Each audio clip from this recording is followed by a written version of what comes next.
and there are quite a few, has a certain number of objectives. The primary one being a 32-county United Irish Republic to be achieved by force. So essentially, it's a very old strategy which has been tried many times by many different groups using the same name. I think it's important that they do claim to be called the IRA because that, in their view, gives them a certain degree of continuity and legitimacy.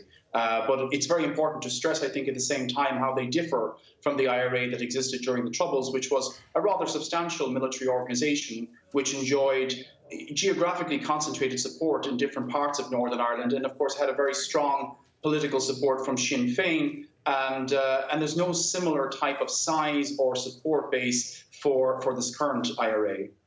There's no confirmation, as we mentioned before, that the IRA is behind this. But my understanding, just from skimming through some of the media before coming on air, is that the group used a specific code word to identify itself as, in inverted commas, legitimate. Can you just briefly talk to us about how that system works?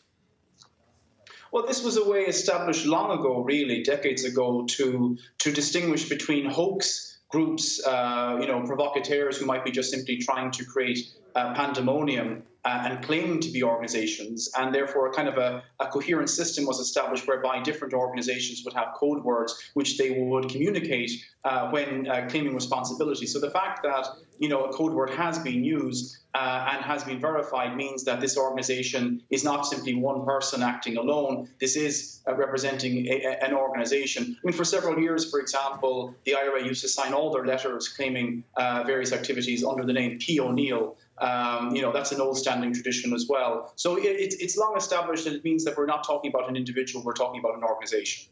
The devices that they've been using are described as small, improvised explosive devices. What's the significance of that, given that the IRA and the provisional IRA during the 60s, 70s and 80s developed many techniques for carrying out large-scale attacks? Why are these ones so small, do you think?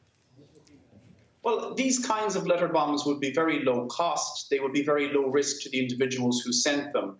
And I think that's, again, emblematic of the type of organization that we're talking about, small with minimum resources. The IRA during the 70s and 80s enjoyed rather generous support from elements within communist countries, which of course no longer exist, from Libya in particular in the 1980s under Gaddafi, from the United States, from Irish-American supporters there. This group calling itself the IRA wouldn't have those kind of avenues of support, and therefore they're very limited in what they can do. Now, that's not to say that they don't have the ability to inflict fatalities. There was a car bomb in Derry in January, which, had it actually gone off with people nearby, could have caused deaths. But again, it's very important to stress the difference in capabilities and numbers. That said, again, MI5 have said that the threat of a terrorist attack in Northern Ireland from such groups is severe. It's substantial in Britain. So it's a matter of balancing things. It's not that they're an organisation that are unworthy of the interests of the police and the authorities. But at the same time, they're not similar to the organisations which existed in the past in terms of size. Let me ask you just one final question, and very briefly, sir, if you don't mind, because time is against us.